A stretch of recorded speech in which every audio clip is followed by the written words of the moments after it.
Stephen A Smith is an ESPN sportscaster. He's very, very prominent, very well known, and I would say, for the most part, very well respected. He's been in sports for a number of years. He and I have a mutual friend. He is from Philadelphia. My friend is from Philadelphia. They grew up together.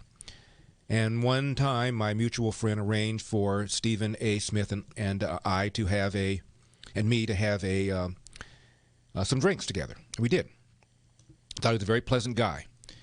And I told him about a book that I was writing called Stupid Black Men, meaning that people think that blacks are stupid, and about the sordid racist history of the Democratic Party. And to his credit, he read the book and came on my radio show when I was broadcasting elsewhere and praised the book and said he had learned so much, had no idea that Democrats opposed the 13th, the 14th, the 15th Amendment, had no idea that Republicans, as a percentage of the party, voted more for the Civil Rights Act of '64 than did Democrats, had no idea that it was Democrats that led what was then the longest filibuster in the history of Congress, including Al Gore's father, Al Gore Sr., who opposed the Civil Rights Act of '64. He had no idea. And he came on my radio show and praised the book, and I appreciated it. And so I watch him from time to time on ESPN, because I watch a lot of sports. And often he says things that are, in my opinion, are quite sensible, and then sometimes he says things that are complete and total bonehead. And the other day, one such example, he was comparing the Jaguars. Jacksonville Jaguars is an NFL team, and Coach Urban Meyer just became their head coach. He's the one, by the way, who invited me to speak before the football players at Ohio State some years ago. So I have a very, very fond spot in my heart for Coach Urban Meyer. Anyway, Urban Meyer was also Tim Tebow's coach when he was coaching in Florida at the college level. And Tebow was his quarterback. Tebow, as you know, did not become a professional NFL quarterback. He had a couple of shots, didn't work out well. Then he went to baseball, played in the minor leagues. Well, now he's been given a tryout with the Jaguars as a receiver, a position that I don't think he's ever played before.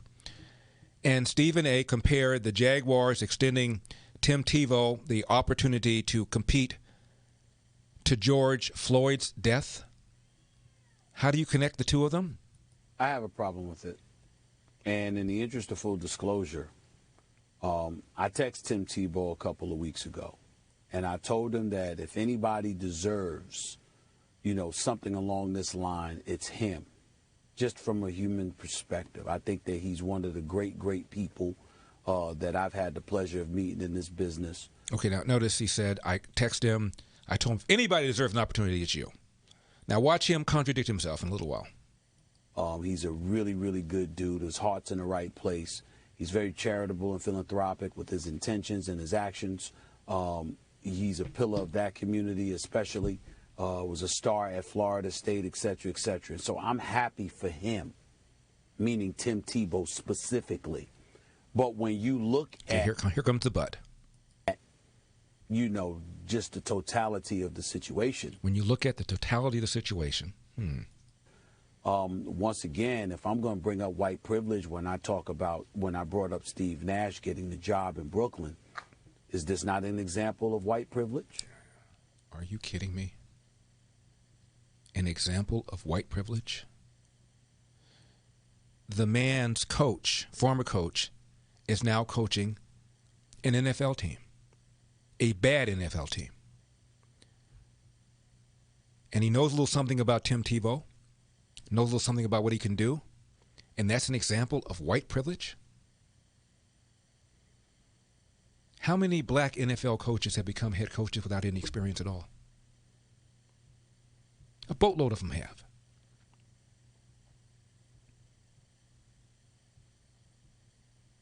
Jason Kidd, no head coaching experience. Was that an example of black privilege? I mean, honestly.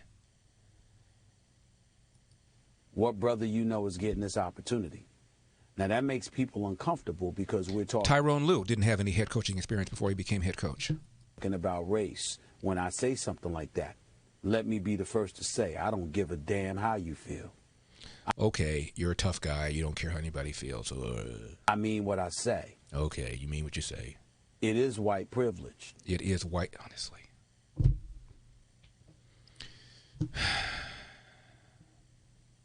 Everything. How do we get to this point? Do you think Obama benefited or was hurt because he's black and ran for president? On net, he was benefited from that. Was that black privilege? What is this? What is this? Perfectly sensible people making perfectly stupid comments. Because that's not something that's happening for any brothers out there. That's not something that's happening for any of the brothers out there? No blacks have been given head coaching jobs with no experience? No professional experience? You've never played the position. You've been retired from the game for years. When you did play, you were a quarterback on the NFL level, which you were not that good at. So here he is saying, I text Tim Tebow, and I told him, out of all the people, you deserve this shot. You're a good dude.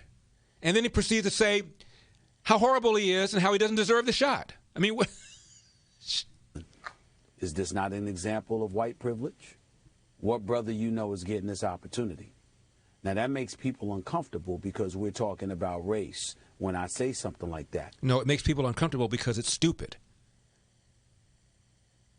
And most people feel that it's stupid and don't want to say anything for fear that they will be accused of being racist. That's what's going on here. Let me be the first to say, I don't give a damn how you feel. I mean what I say. So you expect somebody to say something in response to you after you say that? What's the point? What's the upside? What's the upside in anybody challenging that?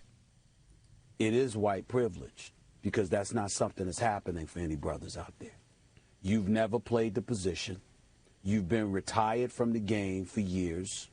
When you did play, you were a quarterback on the... Didn't you just text him and tell him that he deserved an opportunity? Why are you now saying how he doesn't deserve the opportunity? I don't get it. The NFL level. Both sides of your mouth. Which you were not that good at. Unfocused anger, unfocused race card, have no idea what the hell he's talking about. You had an opportunity when you were an active participant as an NFL player. You just now texted him and told him that he deserved the opportunity. Now you're talking about how he doesn't deserve the opportunity. I'm a little confused. To participate and play tight end, play special teams and stuff like that, but you wanted to be a quarterback. And now here you are in this position. Why do I bring that up? That's not to point the finger at Tim Tebow. It's to remind everybody is that this opportunity doesn't happen if Urban Meyer is not the coach of the Jacksonville Jaguars. The Jacksonville Jaguars were 1-15 last year. They absolutely stunk. As far as I'm concerned, you could have got an equipment manager to play for that squad as bad as they looked, okay? They didn't think about calling Tim Tebow then. They didn't think about calling Tim Tebow the year before that when they were having their problems. But all of a sudden, Urban Meyer comes there. And as a result, Tim Tebow gets an opportunity to get a job with the Jacksonville Jaguars. He got that job because of the relationships. And as I've stated on many, many occasions. Sigh. I'm Larry Elder.